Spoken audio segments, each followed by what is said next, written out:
Welcome, folks, and welcome to another edition of Premier League Running. And this time around, I have a Chelsea fans or a Chelsea fan in the studio so that we dissect their season, a wrap of their season, and of course, what will go down next season. I have Zoe in the studio with me, but before that, you can follow us across our platform, Put Your Dissect on YouTube. Just make sure you go to the subscriber button, subscribe, and turn on the notification button and get our videos as a drop. So let's go straight to what we have for you. No time wasting. I have Zoe in the studio. Zoe, how are you doing? Morning, I'm fine.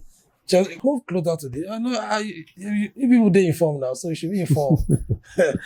So let me tap into your brain. Let's just talk about Chelsea holistically this season. From your own point of view, what have you seen? What do you want to see, or what was it a satisfying season for you? I won't say it's satisfying for me based on the antecedent of the team at the start of the season. And no thanks to injury in the conclusion of that, and the manager making so many mistakes from the beginning based on the selection of the teams and the formation in which he decided to use. Because when he was starting the season, during the preseason, he was using a 3-4-3, 3-4, 3-5-2 formations, and it was working fine. They were winning matches. But coming to the main season, he changed formation totally, and everything just went bad for Chelsea, and he was struggling to pick a perfect team for every day match, and it was a torrid time for me as a Chelsea fan. But talking about the season holistically, let's pick up some talking points and let's break it down so that we see where you guys are, what you guys will do next season. Let's talk about the Palmer effect. You've talked about injuries, talk about the manager, but let's talk about Palmer effect. Is it a good cause or a bad cause? Because at the end of the day, a team cannot survive on a midfielder with this lot of goals. It's not sustainable. But of course, this season he has done well. Is it a sustainable thing for Palmer to have this kind of form next season? Is it a cost to the team or is it a blessing to the team? I would say it's one of a kind. For this season, it is a blessing.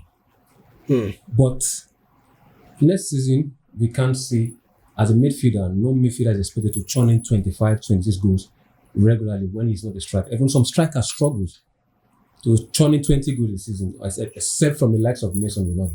So I won't say it's a blessing and I won't say it's a cost, but for this season, it's a blessing for Chelsea because Chelsea had a very poor season. Well, let's talk about the transfer. Chelsea spent like £1 billion last season. This season, a lot of influx players, young players came into the club. How do you see Chelsea doing business next season or this summer? Do you believe the influx of the guys can be, they can buy as much as this, next season, or you just believe that they should do it, pick department and buy players that fit the philosophy of the manager? Well, based on the transfer this season, I believe it's a new management, a new coaching staff. So we'll give them that pass. I'll give them that pass based on what they've done. But for next season, they should focus on the key points in the team. Chelsea needs a potent number 9. A good centre back, one centre back and one left back, then a ball carrier in the midfield. Enzo is there now. He's a ball carrier. Enzo is there. Enzo is a good player, but he doesn't fit the kind of a ball carrier which I, as a person, would like. A ball carrier like Lampard, like Gerrard, like Iniesta. Okay, but there's no Iniesta, there's no Lampard again. Which ball carrier is in your head that you believe that will fit into Chelsea well? At this moment, there are players like Musiala in Bayern Munich. Chelsea can go. Chelsea they have the financial capacity to do that. They can go if they really want to fix those things. And if the players available will not suit the coach's tactical play or pattern of play, they should fire him and get a coach that will bring results, instant results. Because Chelsea is not a team whereby you start building and building. Chelsea is a team that needs instant success. Okay, if you talk about instant success, so let's talk about Pochettino. You've talked about departments that you feel can be. So if you are Pochettino, if I'm okay, Zoe, you are Pochettino now. which department are you going to strengthen effectively next season? I'll be going for the top 9, the left back, centre back, and the midfield. And as a manager, I'll have to let go of some players like Sterling, and replace him with much more direct attacking wingers. So you believe that Chelsea doesn't have a goalkeeping problem? If you want Kepa to come back from Real Madrid? Once Kepa comes back from Real Madrid, they just have an option of 3 goalkeepers, which on that day can be exceptional. Petrovic has been good. Sanchez, that is, for me, is not a Chelsea standard. Kepa, here and there, he did well at Madrid on his loan, so he has done well at Chelsea. So we can still manage those 2 goalkeepers at this particular stage. But the defensive line attacking line, the midfield are key areas where Chelsea need to improve. Okay, so before I let you go, so let me just put it on the spot.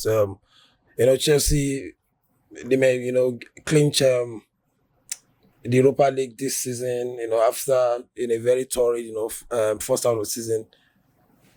If you are the Chelsea owner, are you going to retain Pochettino or you're going to let him go this season?